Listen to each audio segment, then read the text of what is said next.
Welcome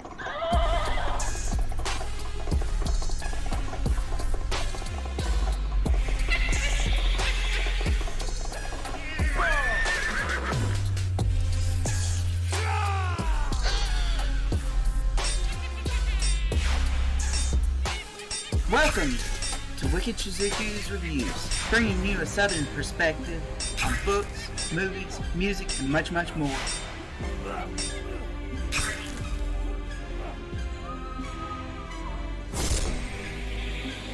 Stick around for a while, you just might hear something wicked.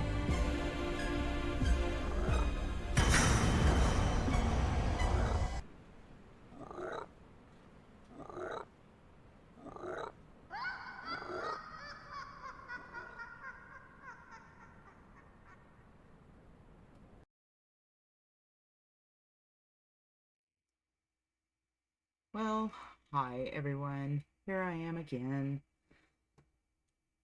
Oh, well, I don't know how that Victim of the Swamp review was taken.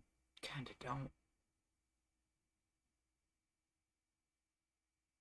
don't really want to think about it. So, anywho's, I'm going to move on and I'm going to do another review for you. And, I needed to actually get a smoke for this before I even go into this whole damn topic.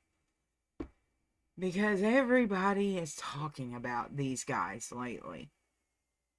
And if you didn't know, the two people are Glenn Beck and Alex Jones. I'm going to cover two books in this particular review.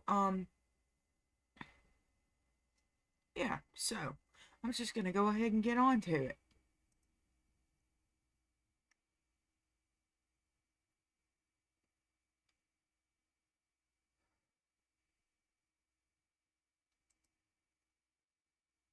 Oh, not that one yet. So, I'm going to go with the first one, which I've got a lot of traffic from, but I haven't got any subscribers. Which sounds weird, you know? I find that a little weird.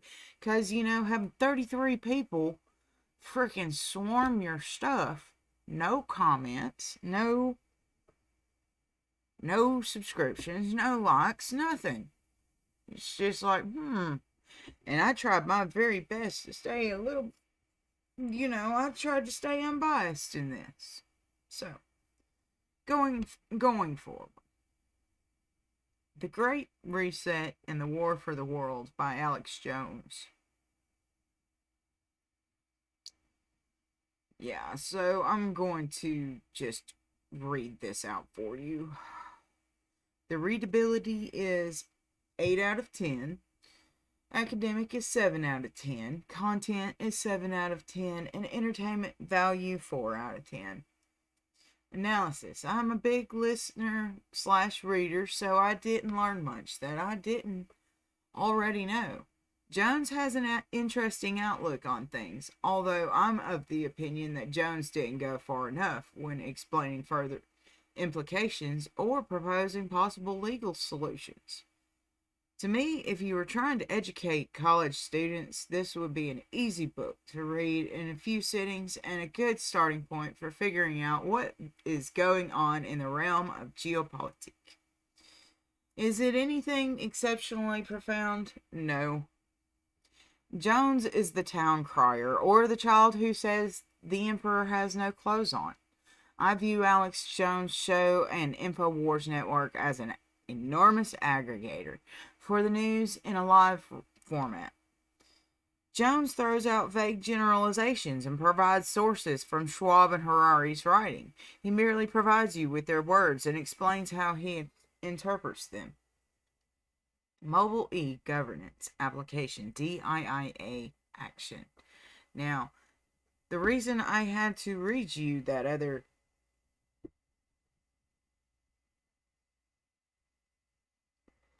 review of Victim of the Swamp and going over the Tory Says stuff, one, because I came across it in the Alex Jones stuff. But it was this right here when he had this, I had already read Victim of the Swamp and everything, and I'd been listening to Mr. Berkey for a while. So, could it possibly be that the DIIA is similar to what Patrick Berkey harped about, just by another acronym? This would mean it would control all systems that interface with the internet, thus making it easier for cyber warfare and exploitation, unless fully backed by biometrics. Although I don't quite fully understand what and want to study further on blockchain and biometrics. Would it be a more efficient way to stop cybercrime? Certainly, but you have to ask yourself at what cost, everybody. So, the plan is simple: destroy the fossil fuel industry, send prices soaring, manufacture an energy crisis, blame fossil fuels, and shut down reliable global energy without a viable immediate alternative. Page 170. This is what Peter Schweizer described as a classic smash and grab operation detailed in his book Secret Empires, where he has a chapter on George Soros's involvement in devastating the coal industry during the Obama administration, where he later crashed the British pound. I recommend all of his material because he has done all of the legwork by closely researching this for years and has written many important books as well. He has been warning about the Biden family, the Clintons, and other prominent world players for years. The best book to start with is Clinton Cash. On March 4th, 2022, Musk tweeted, "Hate to say it, but we need to increase oil and gas output immediately. Extraordinary times demand extraordinary measures." And yes, that's not a typo. That really was in Alex Jones's book as a T. Go look. Obviously, this would negatively affect Tesla, but sustainable energy solutions simply cannot react instantaneously. 172. Yeah, leave it to me to find the one typo in the book. It was the ebook edition, so they can easily fix that.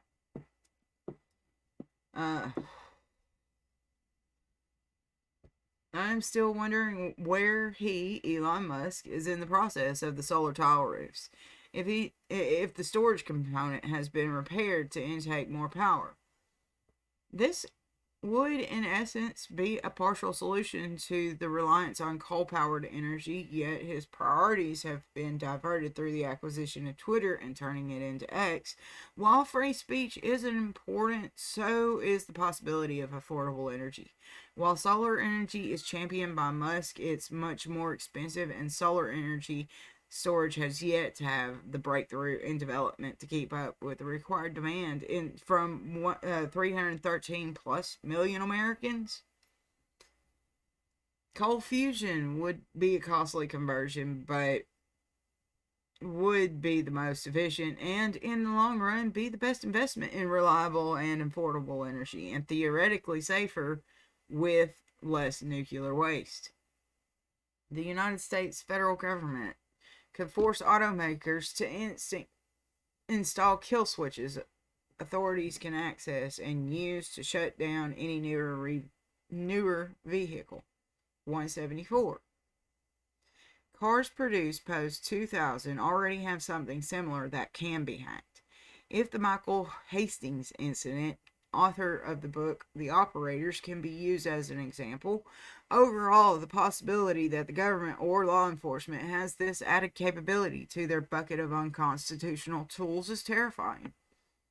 The microchips and digital software in your car will sync to your personal identity, just like your iPhone to your iCloud. Your car will become a surveillance device to monitor, track, trace, and penalize you. 176. Thus, this is the one main reason that the Obama administration only authorized the use of the Android OS system. Hunter Biden is an example of what they shouldn't have done, which the public is just now discovering, which I have previously written about in From Mother to Monsters articles. Add into a mix of a suspicious fire and a second airplane crashing into a food processing plant, and you might have something that would draw the attention of Sherlock Holmes. 191. All right, about this. This is about the food plant manufacturing plants that I've been harping about in from mother to monsters quite a bit, and I think that it's something that Speaker McCarthy really should get on.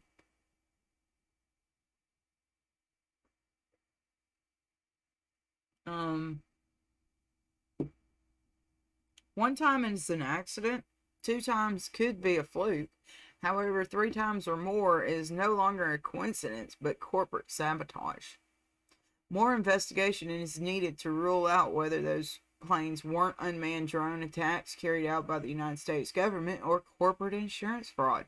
And these investigations should only be conducted by state and local authorities since the FBI's fidelity is in question due to the laptop from hell.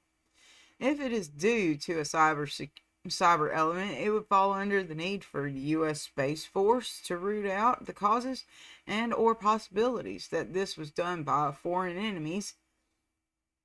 Citizens of those places must hold their local officials accountable, as the company shareholders must do likewise with company board members.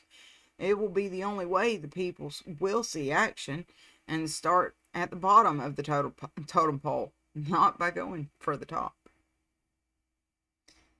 7 states are now averaging $5 a gallon gas, with the latest being Illinois, rounded up from $4.99.6. New York and Arizona are just pennies away from hitting that milestone, and there are no states where gas prices average less than $4.10 a gallon. As a consequence, companies will have no choice but to pass these added costs onto consumers. Page 195. Okay, this is where it is extremely important for citizens to attend their city council meetings and address the gas taxes within their city limits. This is a sneaky loophole that is regularly exploited by cities without the constituents being none the wiser. With more regular pushback by the citizenry, this can be reversed on a local scale. But therein lies the problem. Who can be bothered to attend those meetings or work sessions, much less know the proper way to address their councils where the citizens' wishes are taken seriously? I recommend anyone interested in this book to find a book called Robert's Rules for Order by Henry Martin Robert, which explains parliamentary procedures. It would be the best to find the 12th edition. And I have a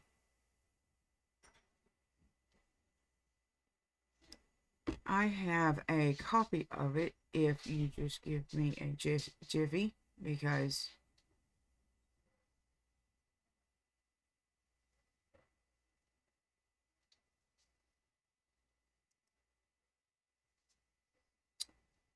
and this is what it looks like, everyone. If you go to my Telegram, I have a link to this. So it's Robert's Rules for Order, and I plan on going through this soon.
Okay, sorry for that interruption, and I will get right back to it. So, all right.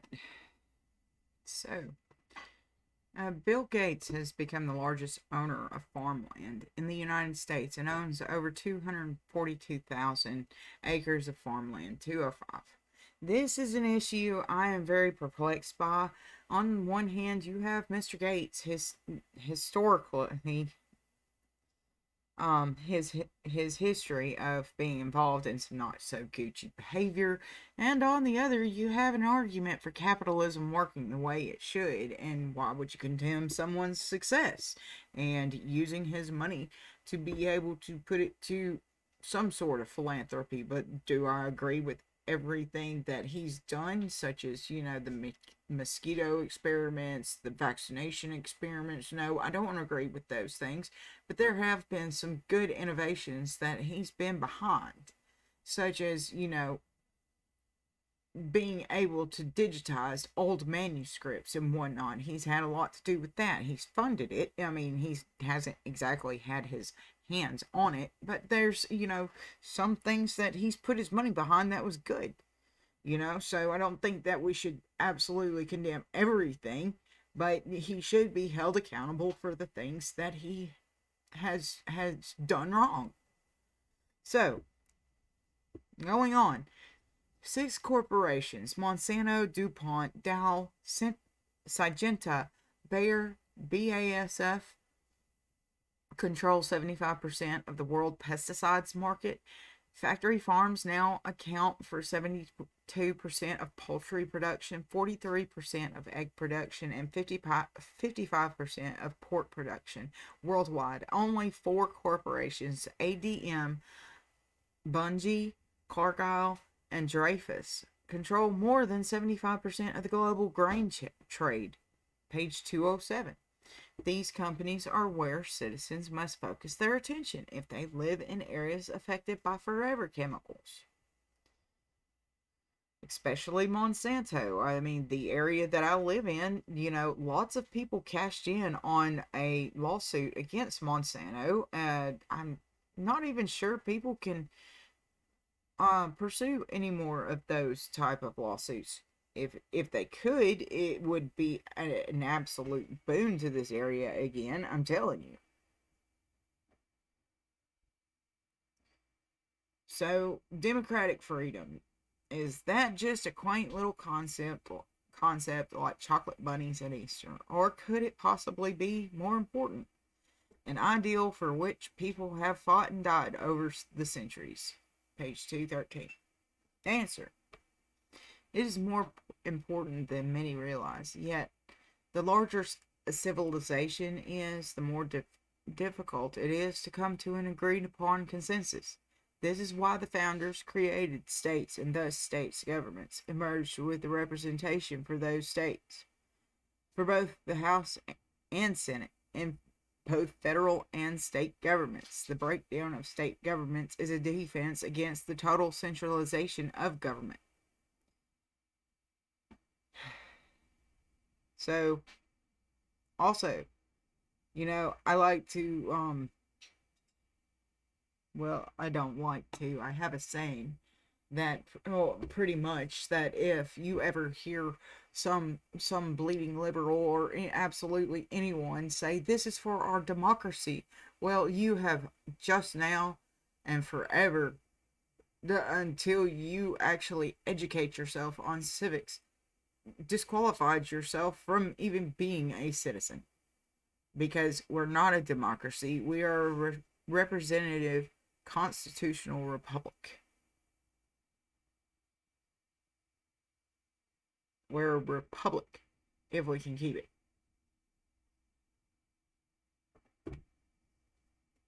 Schwab does his usual analysis, mentioning a glaring flaw, such as the fact an opposition party has not won an election in 57 years in Singapore, then just moves on. Page 215.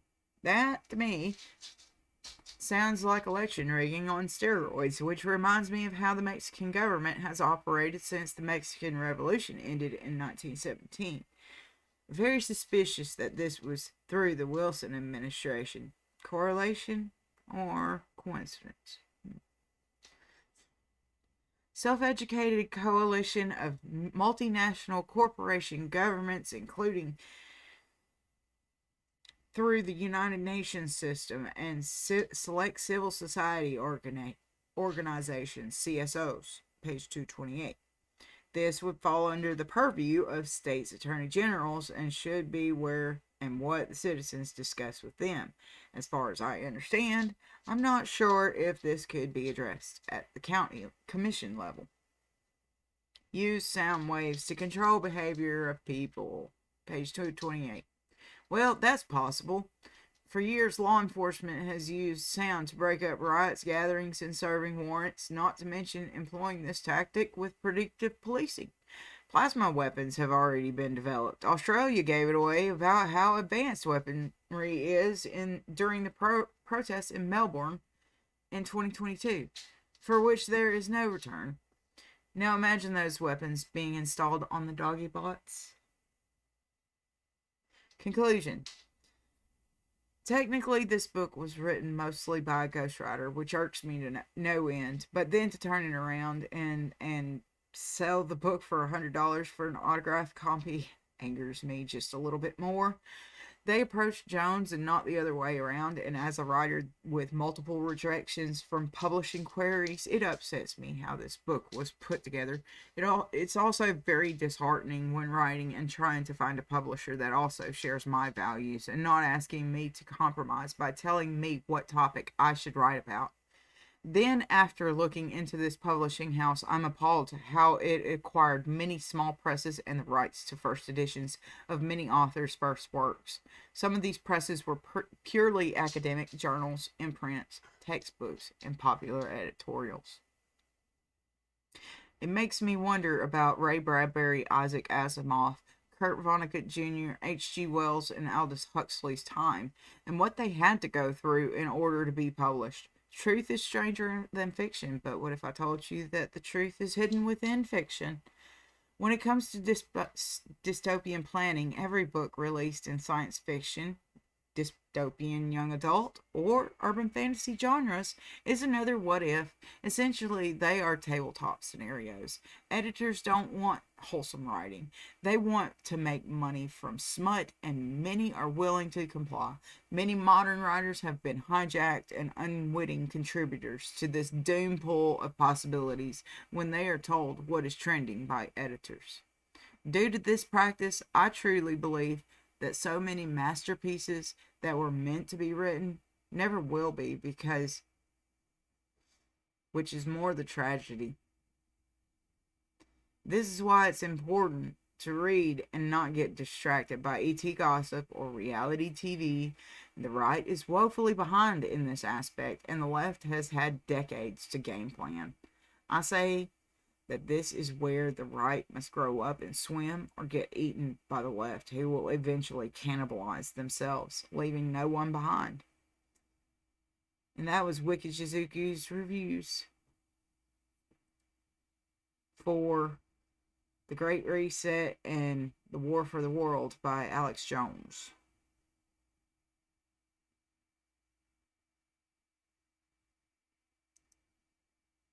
So, I will eventually get to Mr. Bolton, but I'm going to do this next one for you right after this break.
Okay, so I'm back. Um, yeah, I'm just going to read to you this next review. I'm not going to screen share this one because, yeah, I'm just going to go off on this one. um, all right, so, Glenn Beck and let's see, Joe Biden and the Rise of the 21st Century, The Great Reset. So, the readability on this was 6 out of 10, and the academic was 8 out of 10, the content 8 out of 10, the entertainment value 6 out of 10. This Great Reset book carries a similar tone as Mr. Beck's radio broadcast, but is softened a bit from the usual panic mode, although the entire theme is to inform on the upcoming financial and governmental panic on the horizon. I like the anecdote about the Times Square at the beginning of chapter 3. Overall, it was a good piece of writing and was very pleasing aesthetically. I was reminded of a scene by Charles Dickens' Hard Times, yet it wasn't anything like it at all. So, change, change the topic, is he goes into the Extinction Rebellion, which I think is the most insane about the climate change issue. And Mr. Beck gives a very condensed checklist that echoes Steve Dace's. Hold on. Steve Dace's Fauci bargain, which review coming soon for this one as well. Let's see. He gives a checklist, and the checklist is very simple. First one is for an activist cult leader checklist is 1, to establish a timeline. 2, propose solutions. 3, create a consensus. 4, constantly shift your position. So, I'm kind of surprised that Beck hasn't caught on to the pole shift theory yet. Just wait until they all realize that's what's really about to happen. And my evidence is that the North Atlantic current is close to stopping. Only heat and salt levels can normalize the currents before it stops. But I don't know if it would restart the current if it occurs. Finding the resource to accomplish that is way above my pay grade or brain capacity, though. And wind farms, they can be also attributed to disrupting the current and killing surrounding marine life. Everyone should check out a book called The Adam and Eve Story by something Chan. And then there's an episode by Joe Rogan did with Graham Hancock. Even though I know he's not the most reputable. However, there was something that he said that was very interesting in episode 1284 with Joe Rogan, and about the Hamadryas and the years and everything. And it kind of I had read the Adam and Eve story years and years and years ago, and it was like it just kind of tripped off something when I was listening to this particular podcast, and it sent me back to this book, and it was like, oh my, a pole shift. And my brother is he majored and got very close to getting a degree in geography. And my brother is very, very convinced with all of the research and everything that he does, is that we're going to have pole shift. And who knows when it's going to happen? Is it going to happen in the 2040s or the 2050s? Because or sooner than that, who knows? You know, the history chapter about Jekyll Island, that was very fascinating, but also infuriating, and I'm looking forward to reading Beck's new book, Dark Future, and hopefully there's more on this topic. The real pity is that Beck has been up to date just as Alex Jones has, although Beck comes off as a more wholesome character. Both share characteristics with P.T. Barnum, which I can imagine Beck playing the part well. The Blaze Network has a softened approach compared to InfoWars and has a much better budget, which Beck is going to have to write about how he started the entire network, and also why he isn't the CEO head honcho. I don't understand that bit. I'm especially interested in the Mercury Museum. One day I want to read the diaries the museum has collected, and I hope they consider digitizing all the books for the public commons and free this knowledge for anyone who wishes to glean. I'm sure I would geek out about anything from the Federalist Papers era.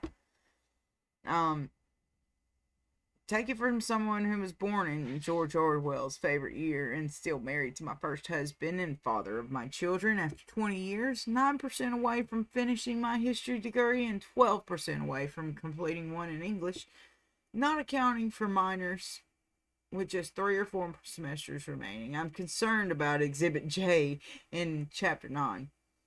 The data is what is so essential in this. social media platforms, Google and Apple, are compliant operators.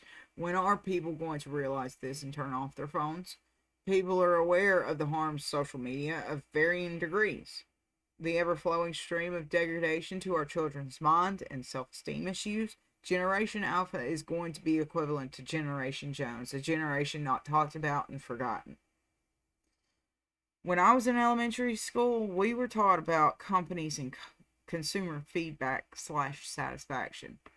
On the very back of every product, there's an address. As a fourth grader, this didn't seem like it would be an effective or have any real life use, but it has always been one of those nuggets that took up space in the back of my gray matter. An idea that has been used in confronting these companies bowing down to ESG and DEI agenda is a massive feedback from the consumers. If Bud Light and Target boycott numbers are an example, it shows that the consumers have the power of their dollar. Like at one time, our votes used to keep our politicians in line. So, what would our favorite shampoo makers do if they received millions of letters demanding refunds or keep up the good job and I enjoy using your products?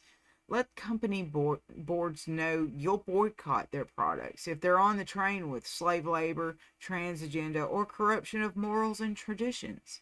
While handwritten letters have always been ineffective for me in the form of receiving coupons or sample freebies from products I like, there are the new added benefits of email, which would save on postage fees and shorter response time. Another concern is which companies profit from the boycotting and whether are they any better. It would be a moot point to find out that the product you replaced wasn't any better. And that's the end of the two Great Reset books that I was reading this past sojourn. And I'd finally gotten another written up that I posted in March with The Room Where It Happened, a White House memoir by John Bolton. But I'm gonna hold off until for another video for that particular review. So I'm going to leave it there. And I really hope you enjoyed this episode. I hope you like, subscribe, share, and have a good evening. Peace, love, and many laughs.